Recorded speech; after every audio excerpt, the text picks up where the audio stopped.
ಪ್ರಿಯರೇ, ಸಿರಾಕನ ಗ್ರಂಥ ಅಧ್ಯಾಯ 15 ವಚನ 16, 17ರಲ್ಲಿ ವಾಕ್ಯ ನಮಗೆ ಹೇಳ್ತದೆ, ನಿನ್ನ ಮುಂದೆ ಇಟ್ಟಿರುವೆನು ಬೆಂಕಿಯನ್ನ ನೀರನ್ನ ಆಯ್ದುಕೊಳ್ಳಬಹುದು, ನಿನಗೆ ಇಷ್ಟವಾದದ್ದನ್ನ. ಜೀವನ್ ಮರಣಗಳು ನಿನ್ನ ಕಣ್ಮುಂದೆ ಇದೆ, ಇರಿಸಲಾಗಿದೆ. ಮನುಷ್ಯನ ಎದುರಿನಲ್ಲೇ ಅವನು ಇಷ್ಟಪಟ್ಟದ್ದನ್ನ ಕೊಡಲಾಗುವುದು ಅವನಿಗೆ ಅಂತೆ. ದೇವರು ನಮ್ಮ ಮುಂದೆ ಎಲ್ಲ ನಮ್ಮ ಒಳಿತುಗಳನ್ನ, ನಮ್ಮ ಕೆಳುಕುಗಳನ್ನ ಎರಡನ್ನ ಕೂಡ ದೇವರು ನಮ್ಮ ಮುಂದೆ ಇಟ್ಟಿದ್ದಾರೆ. ಬಡತನ, ಸಿರಿತನ, ನೋವು, ನಲಿವು, ಕಷ್ಟ, ದುಃಖ, ಹೀಗೆ ಎಲ್ಲ ಆಪ್ಷನ್ಗಳನ್ನ ದೇವರು ನಮ್ಮ ಮುಂದೆ ಇಟ್ಟಿದ್ದಾರೆ. ನಮಗೆ ಯಾವುದು ನಮ್ಮ ಜೀವಿತಕ್ಕೆ ನಾವು ಇಷ್ಟಪಡುತ್ತೇವೋ ಅದನ್ನ ದೇವರು ನಮಗೆ ಕೊಡ್ತಾರೆ. ಆಯ್ಕೆ ಮಾತ್ರ ನನ್ನದು. ದೇವರು ಯಾವಾಗಲೂ ಇಲ್ಲ, ಈ ನನ್ನ ಮಗಳು ಕಷ್ಟದಲ್ಲಿರ್ಬೇಕು, ಈ ನನ್ನ ಮಗ ಕಷ್ಟದಲ್ಲಿರ್ಬೇಕು, ಇವನು ಶ್ರೀಮಂತನಾಗಿರ್ಬೇಕು, ಇವಳು ಶ್ರೀಮಂತಳಾಗಿರ್ಬೇಕು, ಇದನ್ನ ದೇವರು ಆಸೆ ಪಡೋದಿಲ್ಲ. ಎರಡನ್ನ ಕೂಡ ನಮ್ಮ ಮುಂದೆ ಇಟ್ಟಿರ್ತಾರೆ. ಒಂದು ಕಡೆ ಬೆಂಕಿ ಮತ್ತು ನೀರನ್ನ, ಒಂದು ಕಡೆ ಜೀವ ಮತ್ತು ಮರಣವನ್ನ, ಒಂದು ಕಡೆ ನೋವು ಮತ್ತು ನಲಿವನ್ನ. ಹೀಗೆ ಪ್ರತಿಯೊಂದು ಕಾರ್ಯಗಳನ್ನು ದೇವರು ನಮ್ಮ ಮುಂದೆ ಇಟ್ಟಿರ್ತಾರೆ. ಆಯ್ಕೆ ಮಾತ್ರ ನಮ್ಮದಾಗಿರ್ತದೆ. ನಾವು ಯಾವುದನ್ನ ಆರಿಸಿಕೊಳ್ತೇವೋ ಆ ಕಾರ್ಯಕ್ಕೆ ತಕ್ಕ ಹಾಗೆ ನಮ್ಮ ವರ್ತನೆಗಳು ಬದಲಾಗ್ತದೆ, ನಮ್ಮ ನಡವಳಿಕೆಗಳು ಬದಲಾಗ್ತದೆ. ನಾವು ಸಿರಿ ಸಂಪತ್ತನ್ನ ಆರಿಸಿಕೊಂಡಾಗ ನಮ್ಮ ವರ್ತನೆಗಳು ಬದಲಾಗ್ತದೆ. ಅಹಂಕಾರ, ಗರ್ವ, ಈ ರೀತಿಯಾಗಿ ನಾವು ಬದಲಾಗ್ಬೋದು. ಅಥವಾ ಕೆಲವರು ಐಶ್ವರ್ಯ ಬಂದಾಗ ಕೂಡ ತಾಳ್ಮೆಯಿಂದ ವರ್ತನೆ ಮಾಡುವವರು ಕೂಡ ಇದ್ದಾರೆ. ಆದರೆ ಯಾವುದನ್ನ ಪಡೆದುಕೊಳ್ಳುತ್ತೇವೋ ಅದರ ಮುಖಾಂತರ ನಮ್ಮ ಜೀವನ ಶೈಲಿ ಹೇಗೆ ಬದಲಾಗ್ತದೆ, ನಾವು ಹೇಗೆ ಜೀವನ ಮಾಡ್ತೀವಿ ಅನ್ನೋದರ ಮೇಲೆ ನಮ್ಮ ಎಲ್ಲ ಕಾರ್ಯಗಳು ಕೂಡ ದೇವರು ನಮ್ಮ ಕೈಯಲ್ಲೇ ಇಟ್ಟಿರುವಂಥದ್ದು, ನಮ್ಮ ಮುಂದೆನೆ ಇಟ್ಟಿರುವಂಥದ್ದು. ನಾವು ಯಾವ್ದು ಬೇಕೋ ಅದನ್ನ ಆರಿಸ್ಕೋಬೇಕು. ಪ್ರಿಯರೇ, ಒಂದು ಚಿಕ್ಕ ಕಥೆಯನ್ನು ಹೇಳುವುದಾದ್ರೆ, ಒಂದು ಶಾಲೆ, ಆ ಶಾಲೆಯಲ್ಲಿ ಎಲ್ಲ ತರದ ವಿದ್ಯಾರ್ಥಿಗಳು ಇದ್ರು. ಶ್ರೀಮಂತ ಮಕ್ಕಳು ಕೂಡ ಇದ್ರು, ಬಡವರ ಮಕ್ಕಳು ಕೂಡ ಇದ್ರು. ಒಂದು ದಿನ ಒಬ್ಬ ಶ್ರೀಮಂತ ಮಗ ಒಂದು ಹುಟ್ಟು ಹಬ್ಬದ ಪ್ರಯುಕ್ತ ಅವನೇನ್ ಮಾಡ್ತಾನೆ, ಒಂದು ಚಿನ್ನದ ವಾಚನ್ನ ಕಟ್ಕೊಂಡು ಶಾಲೆಗೆ ಬರ್ತಾನೆ. ಅಗರ್ಭ ಶ್ರೀಮಂತನಾಗಿದ್ದಂತ ಆ ಊರಿನ ಆ ವ್ಯಕ್ತಿಯ ಮಗ ಏನ್ ಮಾಡ್ತಾನೆ, ಒಂದು ದಿನ ಚಿನ್ನದ ವಾಚನ್ನ ಕಟ್ಕೊಂಡು ಶಾಲೆಗೆ ಬರ್ತಾನೆ. ಇದನ್ನ ನೋಡಿದಂತ ಶಾಲೆಯ ಮಕ್ಕಳೆಲ್ಲ ನೋಡಿ ಮನಸ್ಸಿನಲ್ಲಿ ಒಬ್ರಿಗೊಬ್ರು ಪಿಸುಗುಟ್ಕೊಂಡು ಮಾತಾಡ್ಕೋತಾರ. ಇವನು ಎಷ್ಟು ಶ್ರೀಮಂತ ಅಲ್ವಾ, ಇವರಪ್ಪ ಎಷ್ಟು ದೊಡ್ಡ ಶ್ರೀಮಂತ ಅಲ್ವಾ, ನೋಡಿ ಇವನು ಚಿನ್ನದ ವಾಚನ್ನೇ ಕಟ್ಕೊಂಡು ಶಾಲೆಗೆ ಬರುವಷ್ಟು ಇದನ್ನೇ. ಮತ್ತೆ ಇವನು ನೆಲದ ಮೇಲೆ ಓಡಾಡಲ್ಲ, ಪ್ರತಿದಿನ ಇವನಿಗೆ ಕಾರ್ ಬರುತ್ತೆ, ಕಾರಲ್ಲಿ ಬಂದು ಡ್ರಾಪ್ ಮಾಡ್ತಾರೆ, ಕಾರಿಂದ ಕರ್ಕೊಂಡು ಹೋಗ್ತಾರೆ. ಇದೆಲ್ಲ ಎಂತ ಇವನು ಎಷ್ಟು ಅದೃಷ್ಟ ಮಾಡಿದಾನೆ, ಎಂತ ಐಶ್ವರ್ಯವಂತನ ಮಗ ಅಲ್ವಾ ಇವನು ಅಂತೇಳಿ ಈ ಮುಂದೆ ಉಳಿದಂತ ಎಲ್ಲ ಪಾಪ ಆ ಬಡ ವಿದ್ಯಾರ್ಥಿಗಳು ಮಾತನಾಡ್ಕೋತಾರೆ. ಹೀಗೆ ಮಾತಾಡ್ಕೋತ ಎಲ್ಲರಿಗೂ ಶಾಲೆಗೆ ಟೈಮ್ ಆಯ್ತು, ಗಂಟೆ ಬಾರಿಸ್ತು. ಅವರೆಲ್ಲರೂ ಹೋಗಿ ಶಾಲೆಯಲ್ಲಿ ಕುಳಿತುಕೊಂಡ್ರು. ಶಾಲೆಯಲ್ಲಿ ನಮಗೆಲ್ಲ ಗೊತ್ತು, ಒಂದು ತರಗತಿ ಆದ ಮೇಲೆ ಮತ್ತೆ ನಮಗೆ ಒಂದು 10 ನಿಮಿಷ ವಿರಾಮ ಇರುತ್ತೆ ಆಚೆ ಹೋಗಿ ಬರ್ಲಿಕ್ಕೆ. ಆ ಒಂದು ಸಂದರ್ಭದಲ್ಲಿ ಆ ಹುಡುಗ ಏನ್ ಮಾಡ್ತಾನೆ, ಆ ಶ್ರೀಮಂತ ಹುಡುಗ ಏನ್ ಮಾಡ್ತಾನೆ, ಆ ಒಂದು ವಿರಾಮದ ವೇಳೆಯಲ್ಲಿ ತನ್ನ ವಾಚನ್ನ ಬಿಚ್ಚಿ ತನ್ನ ಬ್ಯಾಗಲ್ಲಿ ಇಟ್ಟು ಅವನು ಟಾಯ್ಲೆಟ್ಗೆ ಹೋಗ್ತಾನೆ. ಆ ಸಮಯದಲ್ಲಿ ಇದನ್ನ ನೋಡ್ತಾ ಇದ್ದಂತ ಎಲ್ಲ ಮಕ್ಕಳು ಕೂಡ ಎದ್ದು ಹೋದ್ರು. ಎಲ್ಲರೂ ಕೂಡ ವಿರಾಮದ ಸಮಯ ಎಲ್ಲ ಆಚೆ ಹೋದ್ರು. ಹೋಗಿ ಆ ವಿರಾಮದ ವೇಳೆಯನ್ನು ಮುಗಿಸಿ ಬಂದು ಆ ಹುಡುಗ ತನ್ನ ಬ್ಯಾಗಲ್ಲಿ ಇರುವಂತ ವಾಚನ್ನ ಹುಡುಕ್ತಾನೆ ಕೈಗೆ ಕಟ್ಟಿಕೊಳ್ಳಿಕ್ಕಾಗಿ. ಆ ಹುಡುಕುವಂತ ಸಂದರ್ಭದಲ್ಲಿ ಅವನಿಗೆ ಆಶ್ಚರ್ಯ, ತಾನು ಬಿಚ್ಚಿ ಇಟ್ಟಿ ಹೋದಂತ ಚಿನ್ನದ ವಾಚ್ ಕಾಣ್ತಾ ಇಲ್ಲ.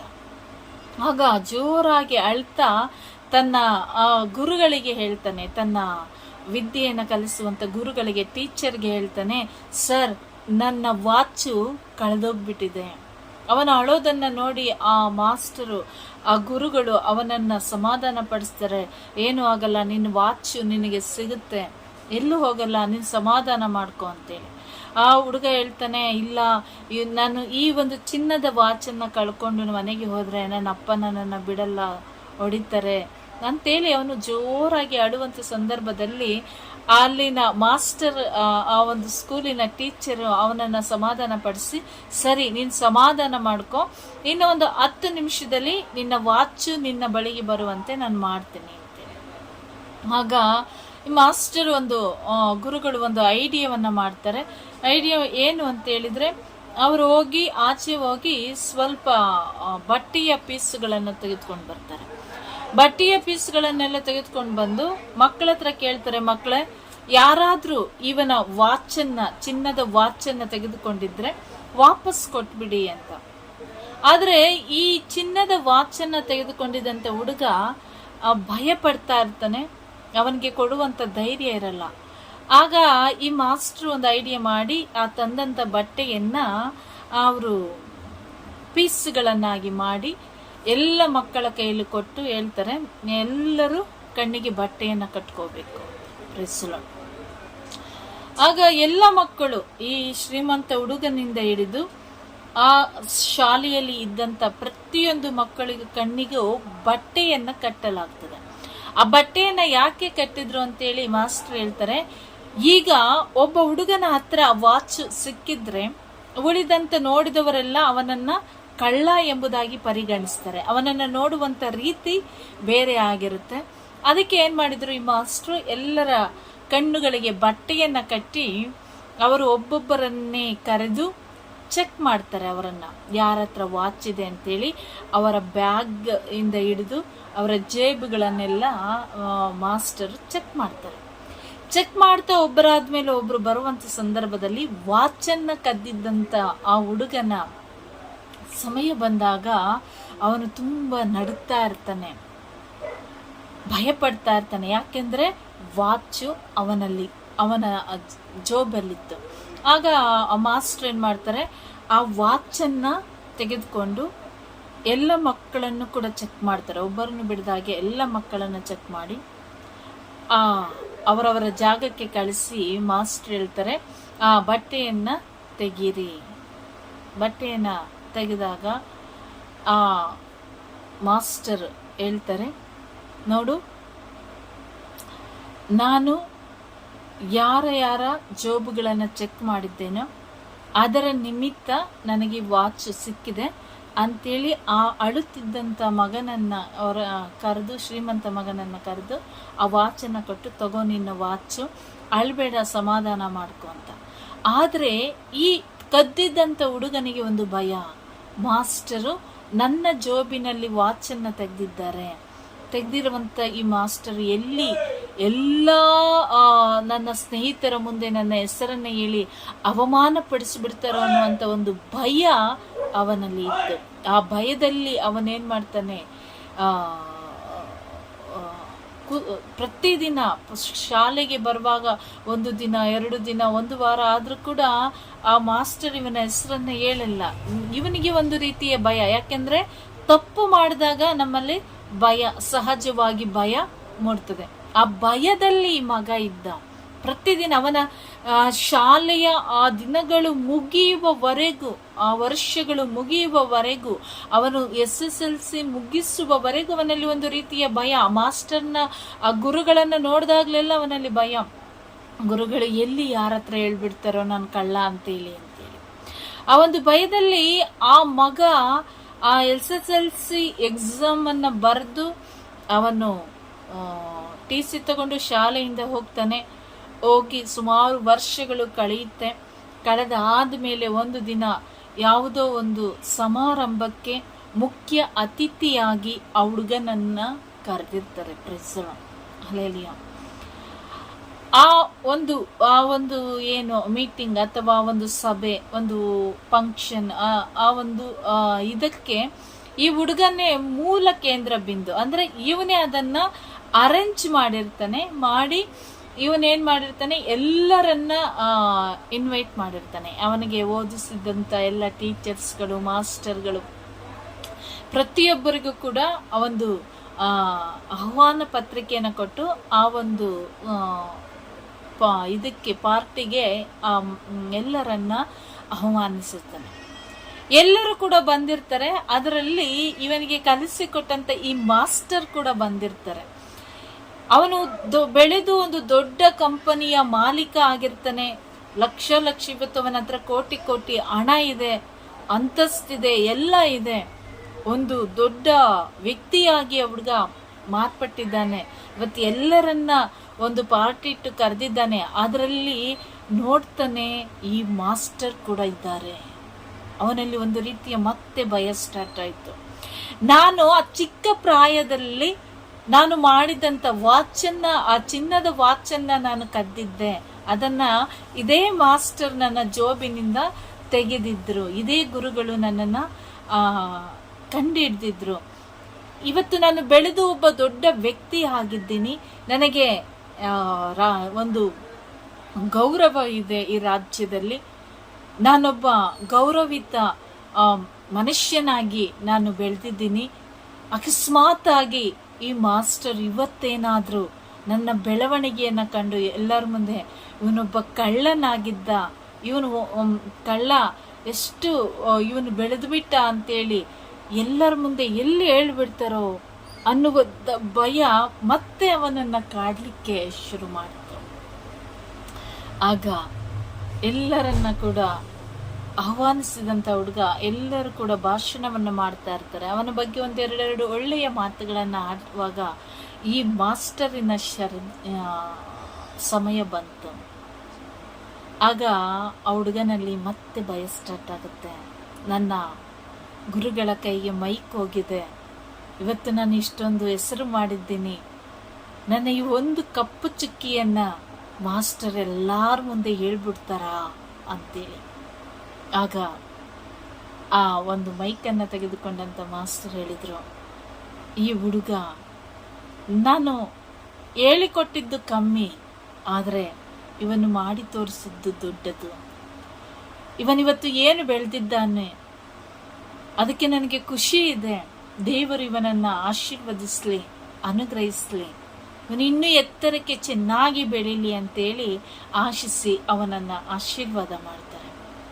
ಅದಾದ ಮೇಲೆ ಅವನಿಗೆ ಒಂದು ಸ್ವಲ್ಪ ಸಮಾಧಾನ ಆಯಿತು. ಎಲ್ಲರೂ ಪಾರ್ಟಿಗೆ ಬಂದಂತ ಪ್ರತಿಯೊಬ್ಬರು ಕೂಡ ಹೋದ ಮೇಲೆ ಓಡಿ ಹೋಗಿ ಆ ಮಾಸ್ಟರ್ ಕಾಲಿಗೆ ಬಿದ್ದು ಕೇಳ್ತಾನೆ, ಸರ್, ನಾನು ಅವತ್ತು ಆ ಚಿಕ್ಕ ಪ್ರಾಯದ ಆ ಸಮಯದಿಂದ ಹಿಡಿದು ಈ ಸಮಯದವರೆಗೂ ನಿಮ್ಮನ್ನು ನೋಡಿದಾಗಲೆಲ್ಲ ನನ್ನಲ್ಲಿ ಒಂದು ಭಯ, ನಾನು ಮಾಡಿದಂಥ ಆ ಒಂದು ತಪ್ಪಿನ ಪಾಪ ಪ್ರಜ್ಞೆ ನನ್ನನ್ನು ಕಾಡ್ತಾ ಇತ್ತು. ನಿಮ್ಮ ಬಗ್ಗೆ ನಾನು ತಪ್ಪಾಗಿ ತಿಳ್ಕೊಂಡ್ಬಿಟ್ಟಿದ್ದೆ. ಇವತ್ತು ನನ್ನ ಈ ಬೆಳವಣಿಗೆಯನ್ನು ನೋಡಿ ಮಾಸ್ಟರ್ ಎಲ್ಲಿ ಮತ್ತೆ ನನ್ನ ಆ ಒಂದು ತಪ್ಪಿನ ಆ ಒಂದು ಕಾರ್ಯವನ್ನು ಎಲ್ಲರ ಮುಂದೆ ಹೇಳ್ಬಿಡ್ತಾರ ಅಂತೇಳಿ. ಆದರೆ ಗುರುಗಳು ದೇವರು ಎಂಬುದಾಗಿ ಹೇಳ್ತಾರೆ.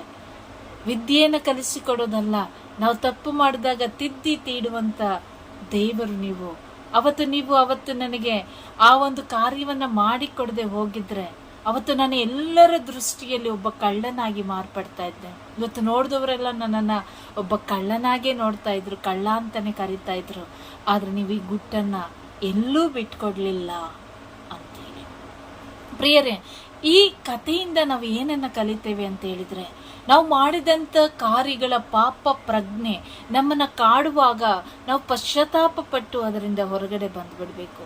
ಅದಕ್ಕೆ ದೇವರು ಹೇಳಿದ್ರು, ಕೆಟ್ಟದನ್ನ ಒಳ್ಳೆಯದನ್ನ ನಿನ್ನ ಕಣ್ಮುಂದೆ ಇಟ್ಟಿದ್ದೀನಿ, ಯಾವುದು ಬೇಕೋ ಅದನ್ನ ಆರಿಸಿಕೊ. ಒಂದು ಸಾರಿ ನೀನು ತಪ್ಪು ಮಾಡಿದ ಮೇಲೆ ಆ ತಪ್ಪಿನ ಅರಿವಾದಾಗ ಆ ತಪ್ಪನ್ನ ಬದಲಾಯಿಸು, ಒಳ್ಳೆಯದನ್ನ ಮತ್ತೆ ಆರಿಸಿಕೊ. ದೇವರು ನಮಗೆ ಪ್ರತಿಯೊಂದು ಸಮಯದಲ್ಲೂ ಕೂಡ, ಪ್ರತಿಯೊಂದು ಕ್ಷಣದಲ್ಲೂ ಕೂಡ ನಮಗೆ ಸಮಯವನ್ನ ಕೊಟ್ಟು ಹೋಗ್ತಾರೆ. ನಾವು ಬದಲಾಗುವುದನ್ನ ಕಾಯುವಂತ ದೇವರು. ದೇವರಿಗೆ ಚೆನ್ನಾಗಿ ಗೊತ್ತು, ನಾನು ಕೊಟ್ರೆ ಅದು ಬೇರೆ, ನನ್ನ ಮಕ್ಕಳೇ ಆರಿಸಿಕೊಂಡ್ರೆ ಅವರಿಗೆ ಅದರ ಅರಿವಾಗಬೇಕು. ಅರಿವಾದ ಮೇಲೆ ಅವರು ಆರಿಸಿಕೊಂಡಂತ ಮಾರ್ಗಗಳು ಸರಿಯೋ ತಪ್ಪೋ ಎಂಬುದಾಗಿ ಅವರೇ ಅದನ್ನ ಮೆಲುಕು ಹಾಕಬೇಕು, ಅವರೇ ಅದನ್ನ ಕಂಡು ಹಿಡಿಬೇಕು. ತಪ್ಪು ಎಂಬುದಾಗಿ ಅವರಿಗೆ ವರ್ಷಗಳು ಕಳೆಯುತ್ತಾ ಗೊತ್ತಾದಾಗ ನಾವು ಅದರಿಂದ ಹೊರಗಡೆ ಬರಲಿಕ್ಕೆ ನಾವು ಪ್ರಯತ್ನ ಪಡಬೇಕು. ಆ ಹುಡುಗ ಅವತ್ತು ಮಾಡಿದಂತ ತಪ್ಪನ್ನ, ಅವನ ಮುಂದೆ ಎರಡು ಇತ್ತು, ಒಂದು ಚಿನ್ನದ ವಾಚ್ ಇತ್ತು, ಒಂದು ಓದು ಇತ್ತು. ಆದರೆ ಚಿನ್ನದ ವಾಚನ್ನ ಕದ್ದ ಮೇಲೆ ಅವನು ಶಾಲೆಯನ್ನ ಬಿಟ್ಟೋಗ್ಲಿಲ್ಲ. ಎಲ್ಲಿ ಮಾಸ್ಟರ್ ಇವತ್ತಲ್ಲ ನಾಳೆ ಹೇಳ್ಬಿಡ್ತಾರೋ ಅಂತ ಹೇಳೋ ಒಂದು ಭಯದಲ್ಲಿ ಅವನು ಸ್ಕೂಲನ್ನ ಬಿಡ್ಲಿಲ್ಲ, ಓದೋದನ್ನ ಬಿಡ್ಲಿಲ್ಲ. ಅವನು ಭರವಸೆಯಿಂದ ನಂಬಿಕೆಯಿಂದ ಓದಿನ ಮೇಲೆ ನಿಗಾ ಇಟ್ಟ. ಈ ಕಳ್ಳತನದ ಆರೋಪ ಒಂದು ದಿನ ಹೋಗ್ಬಿಡುತ್ತೆ, ಆದ್ರೆ ಈ ಓದಿಲ್ಲ ಅಂತ ಹೇಳಿದ್ರೆ ಅವನ ಭವಿಷ್ಯ ಹಾಳಾಗಿ ಹೋಗುತ್ತೆ. ಆ ಭಯ ಇದ್ರೂ ಕೂಡ ಅವನು ಅವನ ಜೀವನದ ಗುರಿಯನ್ನ ಮುಟ್ಟಿದ, ಬದಲಾಯಿಸಿಕೊಂಡ. ಮತ್ತೆ ಅವನು ಕಳ್ಳತನದ ದಾರಿಯನ್ನ ಇಡಲಿಲ್ಲ.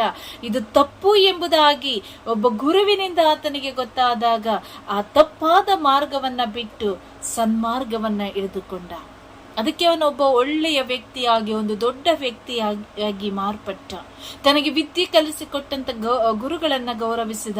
ಪ್ರಿಯರೇ, ಇವತ್ತು ನಾವು ಕೂಡ ನಮ್ಮ ದೇವರನ್ನ ನಾವು ಕೂಡ ಮಹಿಮೆ ಪಡಿಸಬೇಕು, ಘನಪಡಿಸಬೇಕಾದ್ರೆ ನಮ್ಮ ಎಲ್ಲ ಈ ಒಂದು ಕೆಟ್ಟ ಪ್ರವೃತ್ತಿಗಳಿಂದ ಹೊರಗಡೆ ಬಂದು ಸರ್ವಶಕ್ತನು, ನಿತ್ಯ ಜೀವಿಸುವವನು, ಅಮರನು ಆಗಿರುವಂತ ಯೇಸು ಕ್ರಿಸ್ತರನ್ನ ನಮ್ಮ ಸ್ವಂತ ರಕ್ಷಕರನ್ನಾಗಿ ನಾವು ಸ್ವೀಕರಿಸಿಕೊಳ್ಳಬೇಕಾದ್ರೆ ಇಂಥ ಒಂದು ಎಲ್ಲ ಕೆಟ್ಟ ಪ್ರವೃತ್ತಿಯ ಕಾರ್ಯಗಳಿಂದ ನಾವು ಹೊರಗೆ ಬಂದು ಜೀವನದ ಪ್ರಮುಖ ಅಂಶವಾಗಿರುವಂತ ಪ್ರಭು ಯೇಸು ಕ್ರಿಸ್ತರನ್ನು ನಮ್ಮ ಸ್ವಂತವಾಗಿಸಿಕೊಂಡು ನಾವು ಒಳ್ಳೆಯವರಾಗಿ ನೀತಿವಂತರಾಗಿ ಈ ಲೋಕದಲ್ಲಿ ಜೀವಿಸಬೇಕು. ಆಗ ಮಾತ್ರವೇ ನಮ್ಮ ದೇವರನ್ನು ನಾವು ಸಾವಿರಾರು ಮುಂದೆ ಇವರು ನನ್ನ ದೇವರು ಎಂಬುದಾಗಿ ಹೇಳಿಕೊಳ್ಳುವಂತ ಆ ಒಂದು ಶಕ್ತಿ ಸಾಮರ್ಥ್ಯ ನನ್ನಲ್ಲಿ ಇರ್ತದೆ. ಇವತ್ತು ದೇವರು ಎಲ್ಲವನ್ನ ದೇವರೇ ಕೊಟ್ಬಿಟ್ರು, ಕೆಟ್ಟದಾದಾಗ ಮಾತ್ರ ದೇವರು ಕೊಟ್ಬಿಟ್ರು ಇಲ್ಲ.